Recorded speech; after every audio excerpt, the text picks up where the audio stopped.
And welcome back to my channel, unless you're new here, and then just welcome. My name is Rusty, and this is my channel where I talk about my favorite movies, mostly horror, and my favorite music, mostly metal, and we are going to tackle a very interesting little movie called The Outwaters. Now this was released, any collector out there can tell, by a sub company. What is it? Screambox? Anyway, it's like a sub company of Vinegar Syndrome, as you can tell from the packaging. Comes with a nice little book. Now, The Outwaters was released in 2023.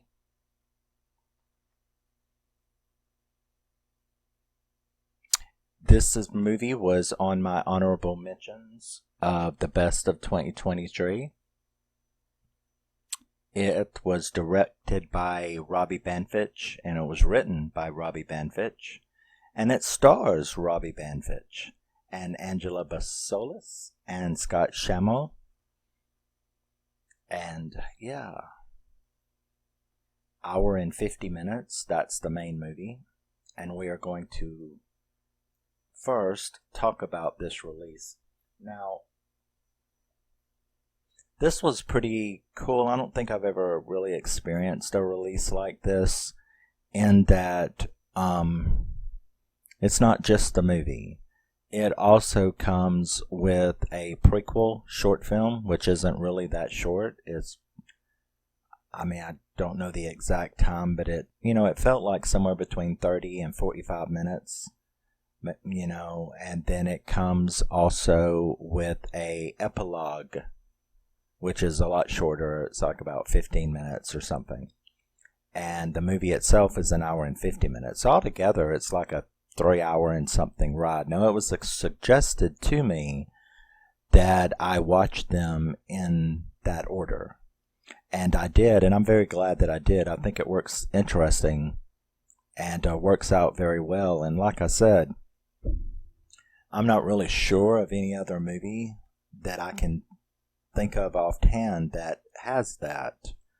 Well, like on The Babysitter, there is like a 10-minute concept short film, but it has nothing to do with the movie. But I can't think of any movie that comes with something like this. It's basically a type of trilogy on one film.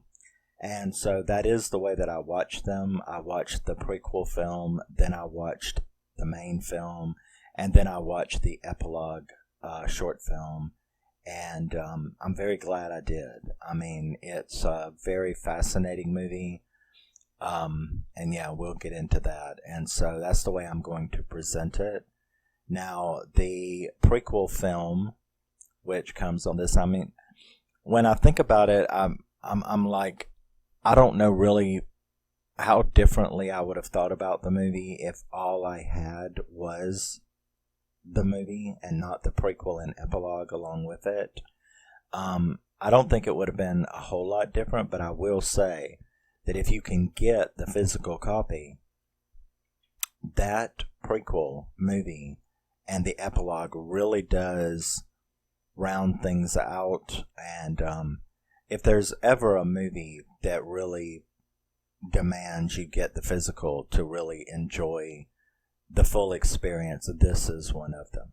Now, The Outwaters is a found footage movie, and it is quite brutal, quite psychotronic. Filmed, I think it's the closest thing to the Blair Witch Project as far as some of the cinematography work. To the complaints, I have seen a lot of people complain about, oh, well, I can't tell what's going on in certain parts of the movie, the nighttime scenes, because it's just flashlights and stuff, and stuff like that. And I'm like, well, obviously you've never seen the Blair Witch Project, right? I guess I don't know, is the Blair Witch longer than this or not, but there's really no more flashlight work in this movie than there is the Blair Witch. I mean, at daytime you can see, and at nighttime you fucking can't. It's the middle of the Mojave Desert, for God's sakes. Exactly how do you think they're going to present the nighttime scenes except with a flashlight? I mean, but people have to complain. So we'll begin with the prequel film. Now, the prequel film is called Card Zero. This movie is made up of memory cards from the cameras that the participants were using. So the prequel is called Card Zero, and we are introduced to this memory card, which is dated 9/7/2017. Yeah. We're introduced to Julian and Robbie. They're a couple. They're on film showing their life. They're taking like one of those magazine romance quizzes about what attracted you to the other person, what brought them together, and we're really introduced to Robbie, who he is. We're also introduced to the camera work, how he controls the camera. So we get a little taste of that. We see him, we're introduced to Michelle.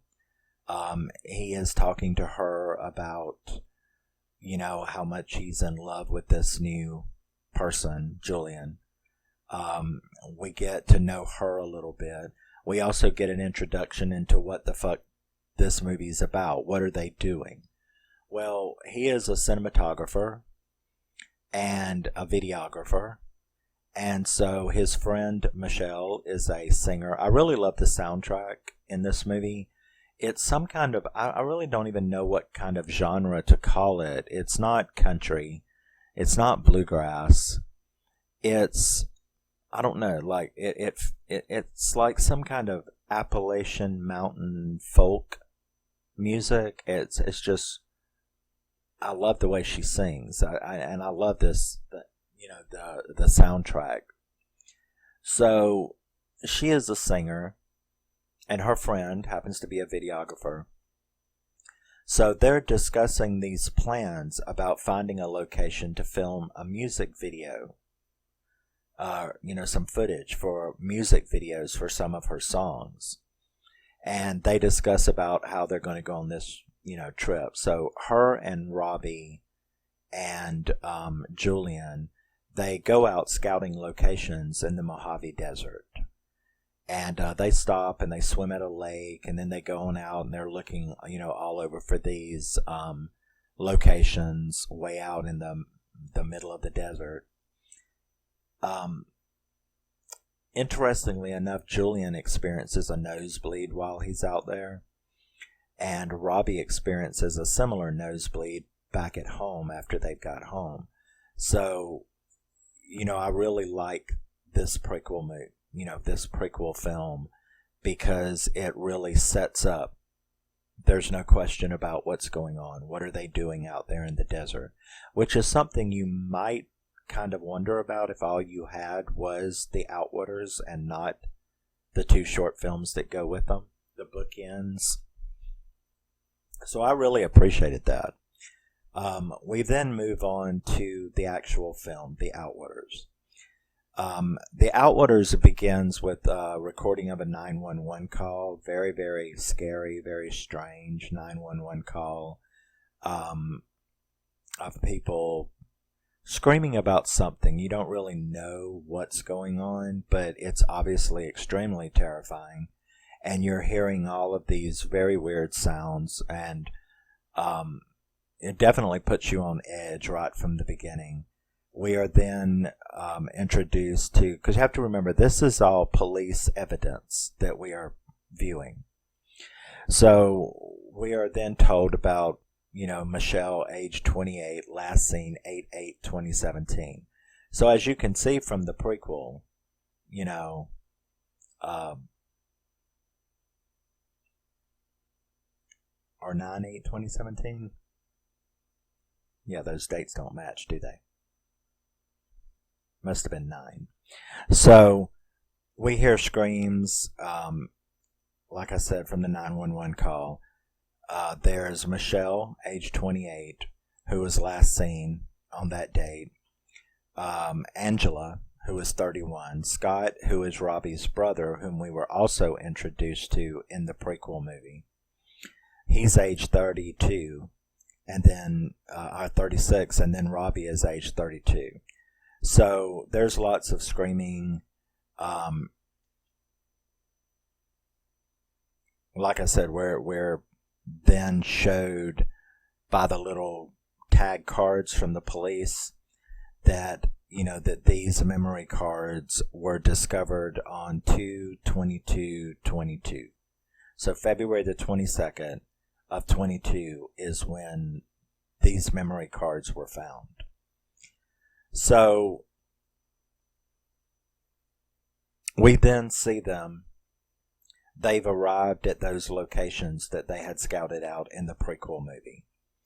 And, we get to see them recording footage from the videos. We were also shown where Rob and them, right before they got to the desert, had visited their mother, Rob and Scott's mom. So we were introduced to her as well, and that's about all of the characters that are in this entire movie, is those. The 4 and Julian and the mom. So there's only like 6 people in the whole movie. So these cards have been discovered, and you have day 1 where they are having fun, they are getting, used to this place, they are filming footage, and they're having a pretty good time out there. Then we enter night 1. Things immediately get very, very creepy. There's lots of really strange sounds. There's this continuous boom like noise, like very mechanical, almost like a military base of some kind. You just hear these boom sounds. And so you have all of that. Come the next day, on day 2, they're all kind of really stressed out because the night was fucking weird, And they're stressed out. They discuss, what all went on last night, trying to figure out what was all of those sounds. It seems like something was around their tents. They just don't know.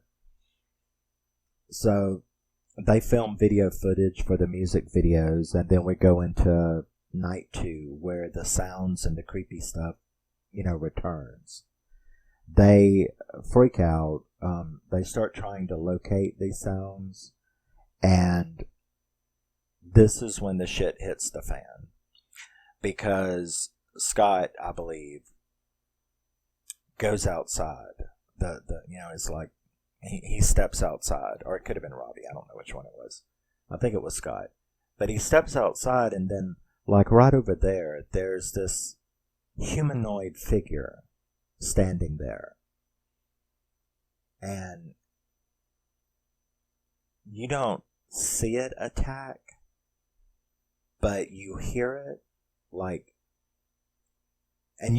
the reason that freaked me out so much is because I could imagine being in the dark and you hear these heavy footsteps of this figure that you just saw running at you, and then Robbie hears Scott make all of these squealing, screaming noises. So you hear the sound of the attack, and that's just it. I mean, they all start running, screaming. It's absolutely horrific. Robbie is stumbling around with the flashlight, and he does end up making it back to the tent. We can tell that it's into Michelle's tent, and it's just like a bloody mess, and you see her hair all laid out, all bloody and stuff like this. Remember, this is all found footage style. So we see her bloody mauled. The next day, which is day 3, we see Robbie climbing out of a crevice in the side of the mountain in the cave, right? And he starts seeing these like weird tentacle things on the ground. He runs across lots of blood, body parts, and obviously something's very terrible has went on. You keep hearing these loud booms. He manages to get back to his tent, which is is like drenched in blood, and his brother Scott is like laying there, all fucked up as well. We then see Rob, because I mean, this is so hard to explain.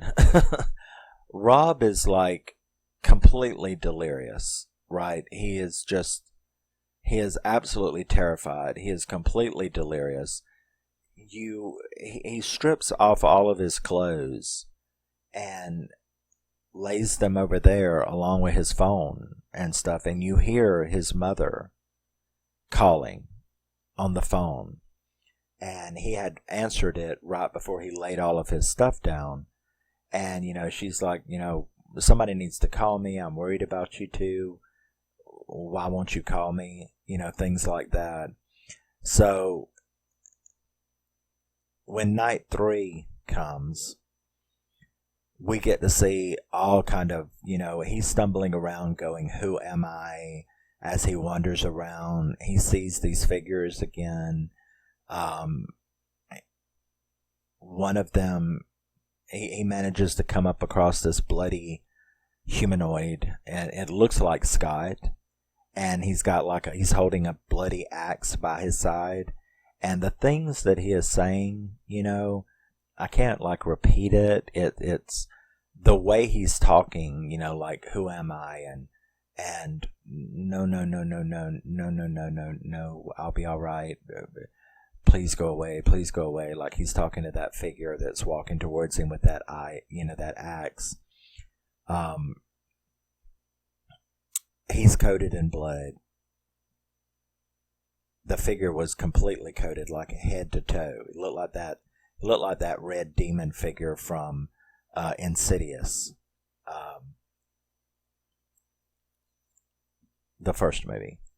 So he's just completely covered in blood, and we get to see all of these really intense. He manages to find his way to the cave with all of this weird shit that he's seen. He manages to find his way to this cave, and we get this massive amount of psychotronic visuals, and I'll explain all it in the end what I think is going on. So he goes through. It's like he's being abducted. Is what it's like. It's like he's being abducted. You see all these visuals like he's in some kind of embryonic fluid. And come day 4, he comes out of whatever the hell he was in, and he's like puking all of this red water, but it's not like blood. It's like blood mixed with water, and he's got an embryonic skin on him that he keeps pulling off of his feet and his hands and everything. So it's very, very fucked up. It's very, very strange. We get to see all kind of various bloody scenes with Scott and Michelle and Angela. There is we come across the part where he is. Yeah, I'm pretty sure he's being, I guess the best way to put it is he's being raped by all these tentacle things. And that was pretty wicked to see. He comes back out of this embryonic state again. And that's where I wrote abduction, because I think that whatever is going on here, he is being like abducted multiple times and then spit back out, and it's just like completely wrecked his mind. So when he comes back out of this abduction, this is like night 4. When he comes back out of the abduction this time, he actually lands on a restricted sign, like a military restricted sign, and that just reinforced my belief, because I had been thinking, y'all went and stumbled into like an Area 51 type deal, and when he finds that military sign, restricted area, no entry, all people will be arrested or shot on sight and stuff like that, this big sign. It was like one of those Area 51 do not enter if you want to come out alive thing. So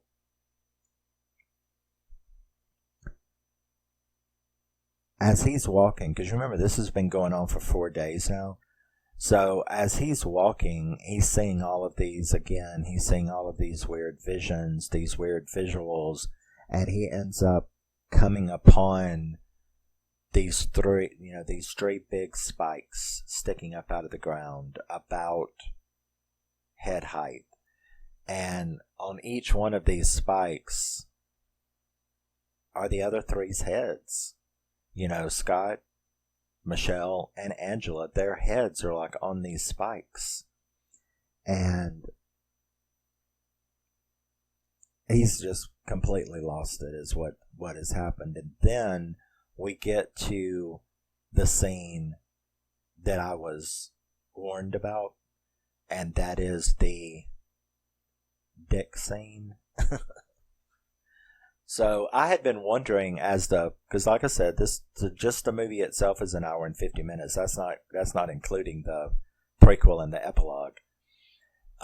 So I had been wondering, like, when that scene I had been told about was going to occur, and I was actually not very happy when it did, because he's stumbling around and he finds like a very large, like a megalodon type shark tooth.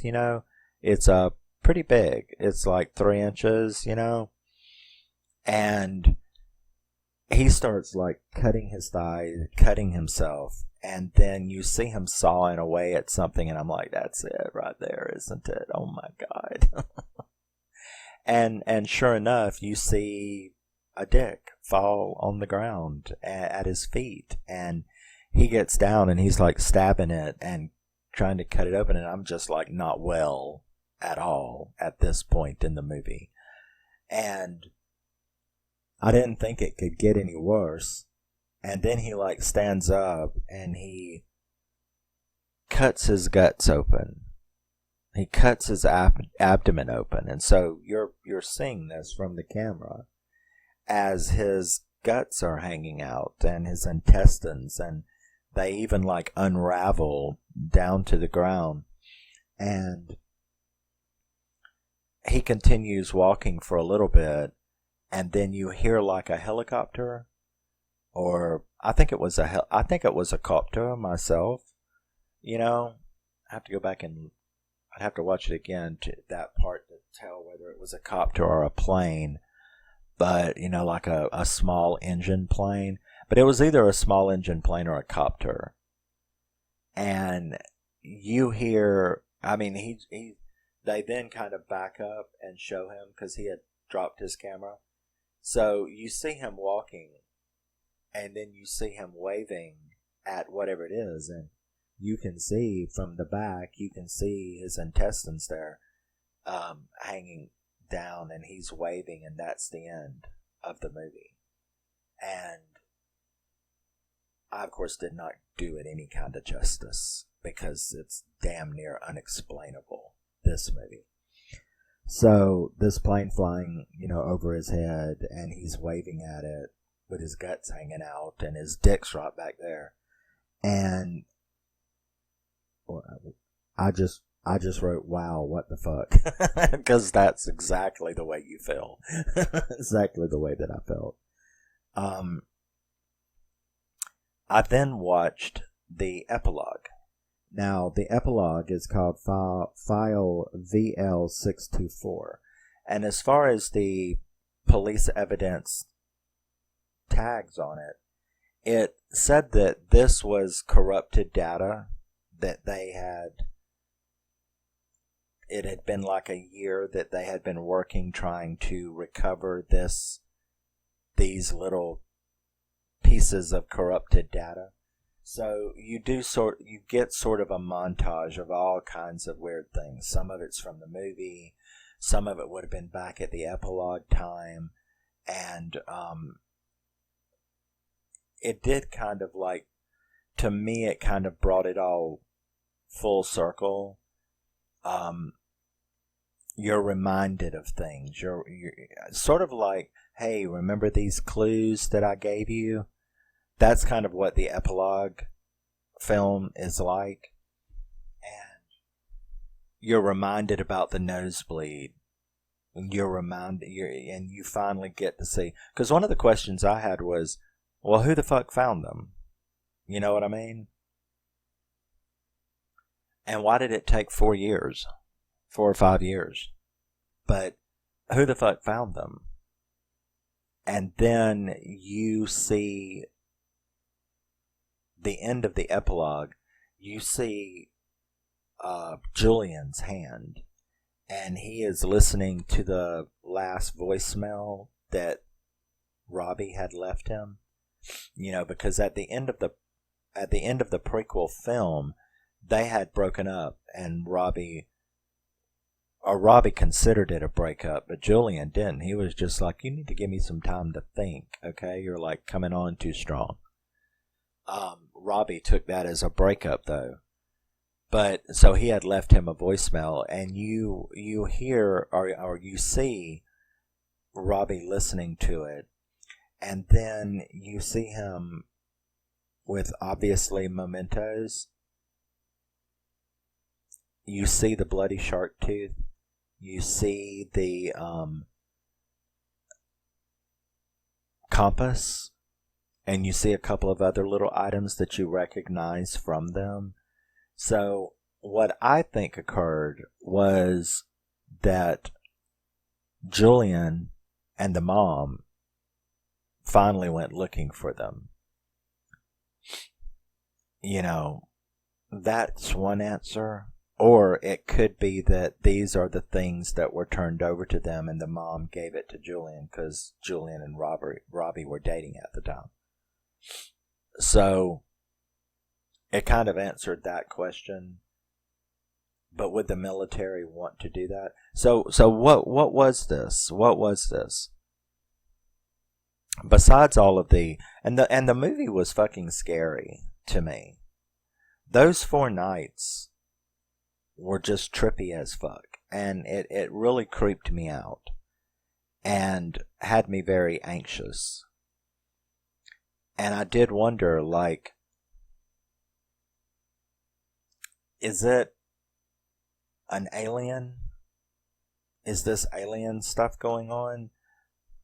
But is it Area 51 type alien stuff where it's our government, you know, has this area restricted? They stumbled into it, and this is where the government is keeping these things? Or is it restricted because the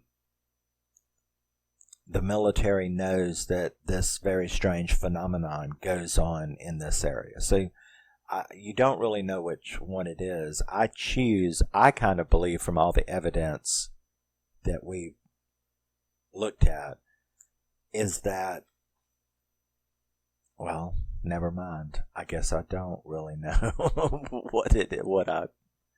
I thought I had made up my mind, but I guess I didn't. Is it the military? Okay. Knowing our government, I say that this area is restricted because this is where these things are being contained by the military. Because if this was just a place where strange phenomena went on,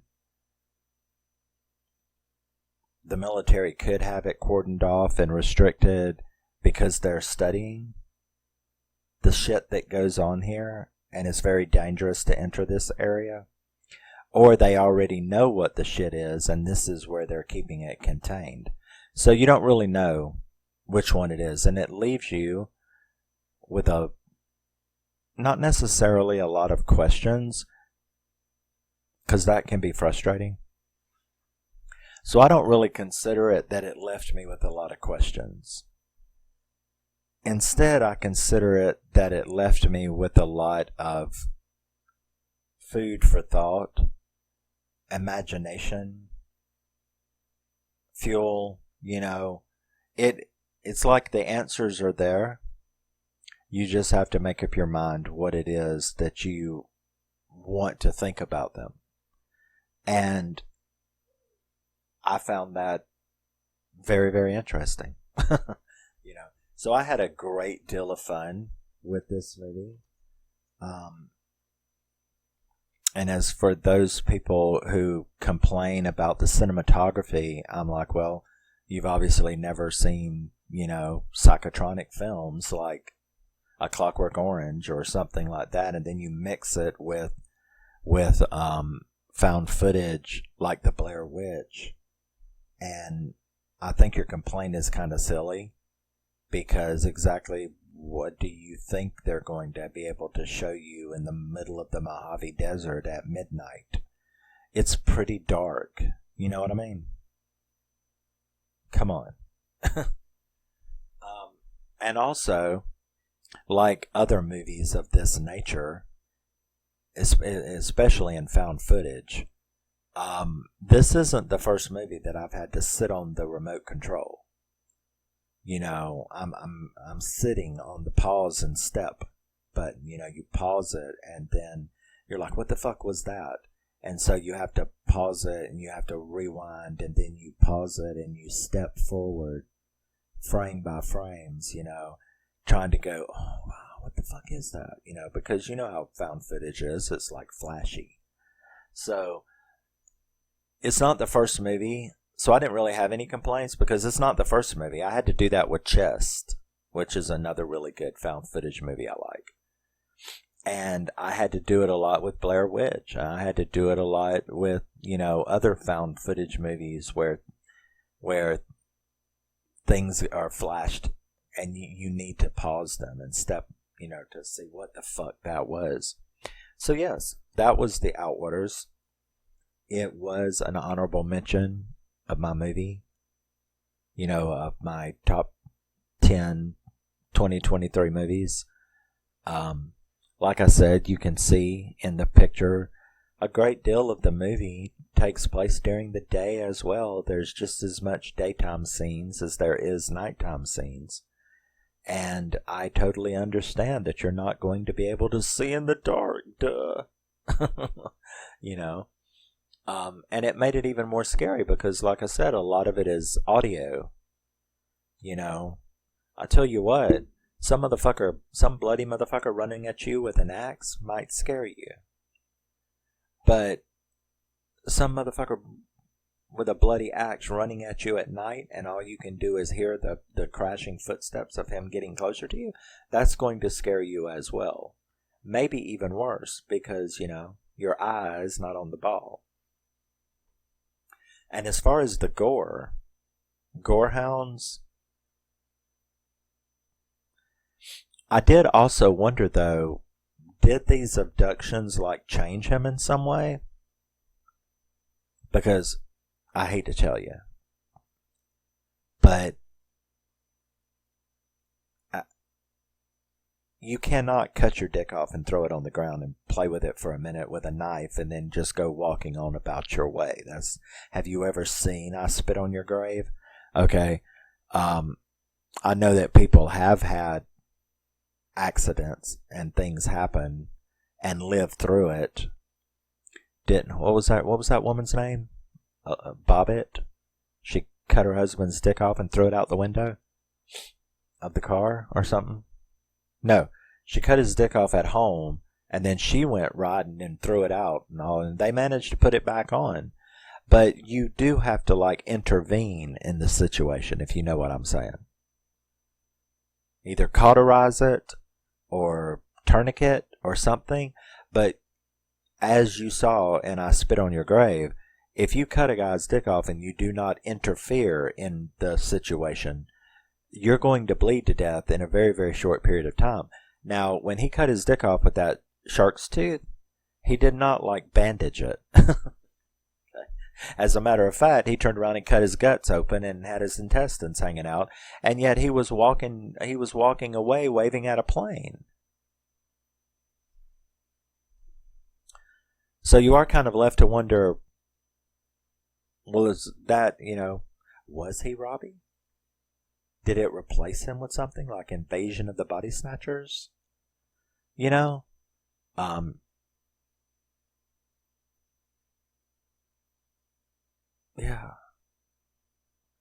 See, I'm still thinking. I'm still thinking. But yeah. If you want to think as well, if you or just shut the fuck up and go watch Barbieheimer or Heimer Barbie or something that, doesn't make you work and think. But if you do like to work and think, I would really tell you that The Outwaters is absolutely phenomenal.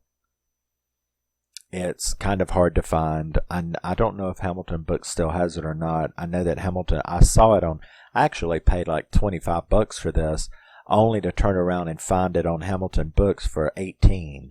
And I'm like, well, damn, I should have checked. But they may still have it. But yeah, it's hard to find, but not necessarily hard to find. It's hard to afford. It's just according to how much money you're willing to shell out for something. But I really loved it. Like I said, it is a trilogy. It does come with 2 other films, the prequel and the epilogue. All together, it is a fantastic ride. And I highly recommend, if you like gore, if you like blood, if you like found footage, if you like mystery, you got it all in this movie. And if you like being left with a lot of imagination fuel that isn't really frustrating questions, I really didn't feel any frustration at the end of this movie, despite you seeing me struggle to try to explain what my belief is that was going on. It's not really frustrating questions that it leaves you with. It's just more that you can't make up your mind exactly what you want to conclude it as being, as what is going on here. And I think that you'll enjoy trying to come up with your own theory as to what exactly is going on. Because it's all right there for you to see. Yes, it's very scary, very interesting, very good found footage movie. Definitely an honorable mention for my 2023. And I will see you in the next thing I do. That was The Outwaters. Love you, miss you, bye-bye. Always remember and never forget, you are a very, very, very special person. And if my analysis of this movie confused you, well, that's what this movie is all about. So, I'm glad, I gave you what it gave me, which was like a lot of fun and a lot of questions, but not frustrating ones. More like curiosity, I really have fun putting it together in different ways. So, yes, I will see you in the next one. Love you, miss you, bye-bye. Never forget, you are a very, very special person, no matter what anyone says you are or are not. And I will see you in the next one. Bye-bye. What am I going to do next? I think I'm going to do Pet Cemetery Bloodlines, because I want to talk about that fucking movie. Bye-bye.